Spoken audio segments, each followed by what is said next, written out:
Hello friends. तो ये हमारा क्लास 10th का रिवीजन सीरीज लेक्चर नंबर 3 है। ठीक है, तो स्टार्ट करते हैं और देखते हैं इसमें क्या है।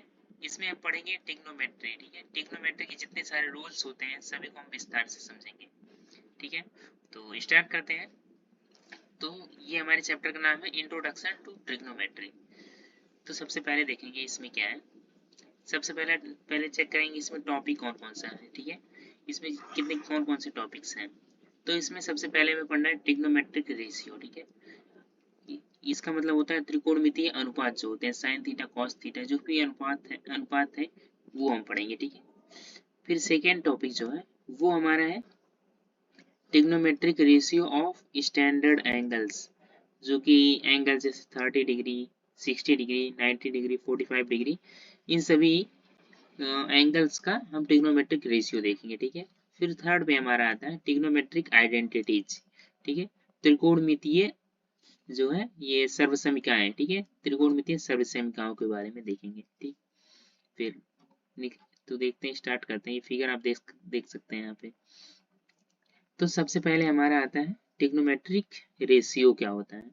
ठीक है, तो सबसे पहले होता है हमारा साइन थीटा। ठीक है, जो साइन थीटा होता है वो होता है अपोजिट अपॉन हाइपोटेनस। ठीक है, ये है इसका मतलब। आप ये समझ सकते हैं अपोजिट साइड, इसका मतलब होता है, देखिए जैसे हमने आपको पढ़ाया कि साइन थीटा इक्वल टू होता है लंब बटे कर्ण। ठीक है, लंब बटे कर्ण ये होता है हमारा हिंदी में, लेकिन इंग्लिश में वही ये अपोजिट जहाँ लिख दिया है, यहाँ पे परपेंडिकुलर भी आप लिख सकते हैं। क्योंकि ये जो लाइन होती है, ये वाली लाइन, ये वाली, इसे हम कहते हैं परपेंडिकुलर। ठीक है, और ये जो इसके सामने वाली सबसे बड़ी भुजा होती है इसे हम कहते हैं हाइपोटेनस, और ये जो नीचे वाली होती है इसे कहते हैं बेस। ठीक है, इसके बीच में जो कोण बनता है वो थीटा होता है, और वही थीटा यहाँ पे लिया गया है। तो साइन थीटा इक्वल टू होता है यहाँ पे परपेंडिकुलर बाई हाइपोटेनस भी कह सकते हैं। ठीक है, ये हो गया। और यहाँ पे हिंदी में लंब बटे कर्ण होता है। और कॉस थीटा जो होता है वो होता है यहाँ पे एडजेसेंट के जगह पे, अब यहाँ पे हम लोग लिख रहे थे आधार। ठीक है, आधार भाई यहाँ पे हो जाएगा कर्ण। ठीक है, फिर टेन थीटा जो होता है हमारा, टेन थीटा इक्वल टू होता है sign theta by cos theta. ठीक है, और टेन थीटा को हमने लंब बटे आधार भी रखा था, तो लंब बटे आधार जो होगा वो हमारा टेन थीटा में आ जाएगा। अपोजिट का मतलब यहाँ पे अपोजिट साइड जो लिख दिया है वहां पे आप परपेंडिकुलर भी लिख सकते हैं। ठीक है, परपेंडिकुलर अपन यहाँ पे जो है बेस भी आप एडजेसेंट साइड की जगह पे आप बेस लिख सकते हैं यहाँ पे। ठीक है, उसके बाद आगे बढ़ेंगे, देखेंगे। देखिए यहाँ पे ये सभी का इनवर्स जो होता है, इनवर्स जो होता है, जैसे कि साइन थीटा है तो साइन थीटा का जो इनवर्स होता है वो होता है हमारा कॉसेक थीटा। ठीक है, और जो कॉस थीटा होता है, कॉस थीटा का हमारा इनवर्स जो होता है वो होता है हमारा सेक थीटा। ठीक है, और जो टेन थीटा का इनवर्स होता है वो होता है कॉट थीटा। और टेन थीटा को हम जैसे sign theta by cos theta भी लिखते थे, sign theta by cos theta. ठीक है, तो टेन का उल्टा जो कॉट होगा तो ये कॉस बाई साइन हो जाएगा। ठीक है, यहाँ पे देखिए, यहाँ पे आप कॉस बाई साइन भी, कॉस थीटा इक्वल टू हो सकता है। ठीक है, ये हो गया। और इसे तो आप जो है लिख ही सकते हैं, यहाँ पे हो जाएगा कर्ण बटे लंब, यहाँ पे हो जाएगा। इसी का उल्टा हो जाएगा, जो साइन का था वो कॉसेक, इसका उल्टा कॉसेक हो जाएगा, और कॉस का उल्टा सेक हो जाएगा, टेन का उल्टा यहाँ पे कॉट हो जाएगा। ठीक है, फिर आगे देखते हैं trigonometric ratios of standard angles. ठीक है, कुछ स्टैंडर्ड एंगल्स जो हैं उनकी हम ट्रिग्नोमेट्रिक रेशियो देखेंगे यहाँ पे। तो with just the value of theta sine theta we can calculate all the trigonometric ratios for the standard angle. ठीक है, तो केवल हम साइन थीटा के वैल्यू से सभी का वैल्यू ज्ञात कर सकते हैं, सभी स्टैंडर्ड वैल्यू का।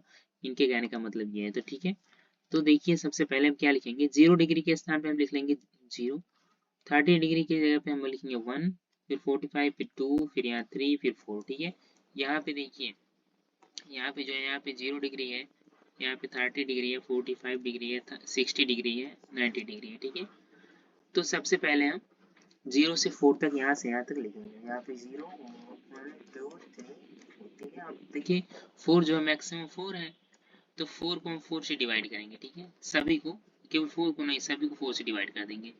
उसके बाद में सभी का यहाँ देखिए, सभी का यहाँ पे रूट ले लेंगे, ठीक है, सभी का रूट ले लेंगे, इसका भी रूट ले लेंगे। तो सभी का रूट लेने के बाद में देखिए 0/4 है तो यहाँ 0 आ जाएगा, 1/√4 है तो 1/2 हो जाएगा, 2/4 है तो 1/√2 हो जाएगा, ठीक है। इसी तरह से √3/2 हो जाएगा और यहाँ पे 1 हो जाएगा। तो इस तरह से हमारे साइन थीटा की वैल्यू निकल जाती है, ठीक है। तो साइन 0 अंश की वैल्यू यहाँ पे 0 आ गई, साइन 30 डिग्री की वैल्यू 1/2 आ गई, साइन 45 डिग्री की वैल्यू यहाँ पे 1/√2 आ गई, साइन 60 डिग्री की वैल्यू यहाँ पे √3/2 आ गई, और साइन 90 डिग्री की वैल्यू यहाँ से 1 आ गई, ठीक है। तो ये निकालने का एक तरीका है, इसी तरह से निकला था हमारा वैल्यू, ठीक है। अब देखिए ये चार्ट, ठीक है, ये चार्ट में सबसे पहले दिया है साइन थीटा, साइन 0 अंश की वैल्यू जो हमने अभी को निकाला है उसे आप यहाँ पे ऐसे लिख लेंगे साइन की वैल्यू। अब देखिए साइन जो होता है, साइन की जो 90 डिग्री की वैल्यू होती है वही कॉस के यहाँ पे 0 डिग्री की वैल्यू होती है, ठीक है, ये दोनों सेम होते हैं। उसके बाद में ये जो साइन 60 डिग्री की वैल्यू है वो साइन 30 डिग्री की वैल्यू होती है, यहाँ पे देखिए। उसी तरह से सेम जो है साइन 45 डिग्री की वैल्यू होती है वही कॉस 45 डिग्री की वैल्यू होती है, ठीक है। और इस तरह से आप इसे निकाल सकते हैं, और 30 डिग्री की वैल्यू जो होगी इसके बराबर होगी, और 0 डिग्री साइन 0 डिग्री की वैल्यू कॉस 90 डिग्री की वैल्यू के बराबर होगी, ठीक है। और टेन थीटा निकालने के लिए आप sign theta by cos theta कर सकते हैं, वो 0/1 हो जाएगा तो 0 हो जाएगा, यहाँ पे 1/√2 यहाँ पे √3/2, 2 कैंसिल हो जाएगा तो 1/√3 यहाँ की टेन 30 डिग्री। इसी तरह से डिवाइड करेंगे तो यहाँ पे 1 आ जाएगा, यहाँ पे भी करेंगे तो यहाँ पे √3 आ जाएगा, यहाँ पे 95, क्योंकि 1/0 जो होता है 1/0 सॉरी 1/0 की वैल्यू होती है इनफाइनाइट, ठीक है, ये अपरिभाषित होता है, तो यहाँ पे नॉट डिफाइंड है। इसी तरह से कॉसेक थीटा है, कॉसेक थीटा क्या होता है, साइन का उल्टा होता है, ठीक है। तो जो साइन की वैल्यू होगी वही यहाँ पे इसका उल्टा हो जाएगा, 1/2 में हो जाएगा, ठीक है, 2 नहीं 1 बाई, जैसे 1/0 हो जाएगा तो 1/0 का नॉट डिफाइंड, यहाँ पे 1/2 है तो 2/1 हो जाएगा यहाँ पे, तो यहाँ पे 2 हो जाएगा। इसी तरह से इन सभी की वैल्यूज आ गई, ठीक है। इसी तरह से हम कॉसेक थीटा, यहाँ पे सेक थीटा, कॉसेक थीटा और कॉट थीटा की वैल्यू भी निकाल लेंगे, ठीक है, यहाँ पे। फिर आगे बढ़ते हैं, आगे देखेंगे क्या कौन सा क्वेश्चन है।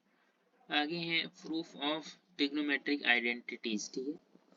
ट्रिग्नोमेट्रिक आइडेंटिटीज जो है यानी कि सर्व समीकरण जो है, 3 सर्व समीकरण होती हैं ट्रिग्नोमेट्री की, उसकी जो है प्रूफ दिया है, ठीक है। तो प्रूफ में सबसे पहले देखेंगे, लिखा है इन ए राइट एंगलेड ट्रायंगल, ठीक है, एक समकोण त्रिभुज में, ठीक है, ये जो है ये एक समकोण त्रिभुज है, इसकी एक भुजा ये है जो कि कर्ण है, और ये आधार है, और ये लंब है, ठीक है, और ये लंब हो गया, ठीक है। और यहाँ पे जो थीटा कोण बन रही है इससे देखेंगे साइन थीटा की वैल्यू। अब देखिए पाइथागोरस थ्योरम में क्या कहा गया है कि जो कर्ण का स्क्वायर होता है, वैसे कर्ण की जरूरत अभी यहाँ पे नहीं है, सीधे देखिए साइन थीटा इक्वल टू होता है लंब बटे कर्ण, ठीक है। लंब की वैल्यू यहाँ पे a है, कर्ण की वैल्यू यहाँ पे c है, ठीक है, तो a/c हो गया। इसी तरह से cos थीटा की वैल्यू निकालेंगे, ये हो जाएगा आधार बटे कर्ण, ठीक है, तो b/c इसकी वैल्यू हो जाएगी। इसको समीकरण 1 मानेंगे, इसको समीकरण 2 मानेंगे, ठीक है। तो देखिए पाइथागोरस थ्योरम से यहाँ पे देखिए a² + b² = c², ठीक है। यहाँ से ये जो लंब का स्क्वायर और आधार का स्क्वायर दोनों को जोड़ के कर्ण के स्क्वायर के बराबर होगा, ठीक है। तो इसे लगाएंगे और देखिए यहाँ पे dividing both sides by c², ठीक है, c² से दोनों साइड डिवाइड कर देंगे तो a²/c² हो जाएगा plus b²/c² equal to c²/c², ठीक है। तो यहाँ से a²/c² हो जाएगा, यानी कि a/c का होल स्क्वायर कर सकते हैं, और यहाँ पे b/c का होल स्क्वायर हो जाएगा तो b/c का होल स्क्वायर कर सकते हैं, इक्वल टू 1 आता है। अब समीकरण 1 का यहाँ पे देखिए a/c जो है वो साइन थीटा के बराबर है, ठीक है, यहाँ से a/c जो है साइन थीटा के बराबर है, तो a/c यहाँ भी देखिए यहाँ जो है साइन थीटा हो जाएगा, ठीक है, a/c, और स्क्वायर है तो स्क्वायर है साइन थीटा का स्क्वायर। यहाँ पे ये देखिए b/c है, और यहाँ पे cos का हमारा निकला है b/c, ठीक है, तो यहाँ पे cos का स्क्वायर हो जाएगा, इक्वल टू 1। तो इस तरह से यहाँ पे देखिए समीकरण 1 एंड 2 से sine square theta plus cos square theta equal to 1। तो ये हो गया हमारा पहली सर्व संख्या, ठीक है, फर्स्ट सर्व संख्या, पहली आइडेंटिटी इसे आप कह सकते हैं। फिर दूसरा देखेंगे, दूसरा जो है 1 plus tan square theta equal to sine square theta, ठीक है। तो यहाँ से हम सॉल्व करेंगे, इसे निकालेंगे, इसकी वैल्यू कैसे आती है। अब देखिए हम जानते हैं कि sine square theta plus cos square theta equal to 1, जो हमारा पहली सर्व संख्या है, ठीक है। पहली सर्व संख्या को हम कॉस स्क्वायर थीटा से डिवाइड करेंगे, इसे कॉस स्क्वायर थीटा से डिवाइड करेंगे तो sign square theta by cos square theta यहाँ पे हो जाएगा plus cos square theta by cos square theta, और यहाँ पे 1 बाई कॉस स्क्वायर थीटा हो जाएगा। इसको देखिए sine square theta by cos square theta की वैल्यू कितनी होती है, इसकी वैल्यू होती है टेन थीटा, क्योंकि sine theta by cos theta equal to tan, square है तो स्क्वायर हो जाएगा, प्लस कॉस बाई कॉस का वैल्यू 1 होगा, equal to 1 sec 1 by cos square theta की वैल्यू हो जाएगी 1 बाई कॉस स्क्वायर थीटा की वैल्यू हो जाएगी सेक स्क्वायर थीटा, ठीक है। तो ये हो गई हमारी वैल्यू सेक स्क्वायर थीटा। अब दूसरा जो है हमारा प्रूफ थर्ड जो है ये हमारा हो गया सेकेंड जो सर्व संख्या थी हमारी ये हो गई।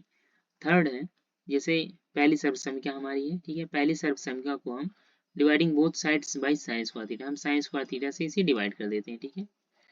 तो ये हो जाएगा sine square theta by sine square theta plus cos square theta by sine square theta equal to 1 by sine square theta, ठीक है। तो यहाँ से हो जाएगा साइन बाई साइन की वैल्यू 1 हो जाएगी, और यहाँ पे 1 plus cos square theta equal to हमारी वैल्यू आ जाएगी कॉस स्क्वायर थीटा, ठीक है। तो ये हमारी थर्ड जो थी सर्व संख्या, हमारी थर्ड सर्व संख्या यहाँ से निकल जाती है।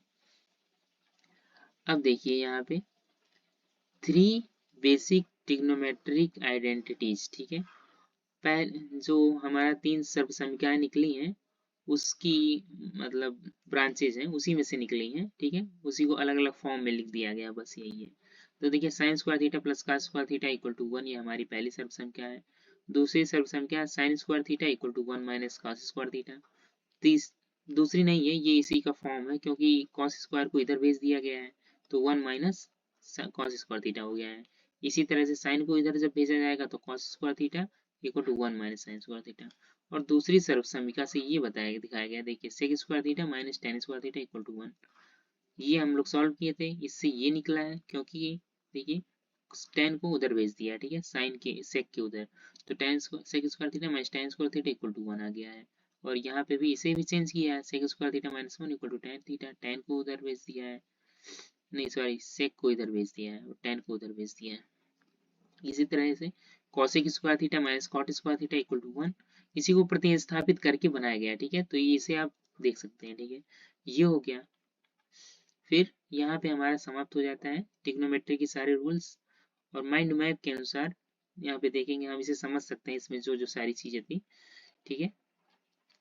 देखिए ट्रिग्नोमेट्रिक रेशियोज तो हमने पढ़ ही लिया, साइन थीटा इक्वल टू होता है क्या, साइन थीटा इक्वल टू लंब बटे कर्ण, ठीक है, इंग्लिश में होगा perpendicular by hypotenuse. Cos theta equal to क्या होता है, कॉस थीटा इक्वल टू होता है आधार बटे कर्ण, इंग्लिश में क्या होता है बेस बाई हाइपोटेनस, ठीक है। टेन थीटा इक्वल टू क्या होता है, टेन थीटा इक्वल टू होता है लंब बटे आधार, ठीक है, इसका क्या हो जाएगा परपेंडिकुलर बाई बेस, ये हो गया हमारा इंग्लिश में।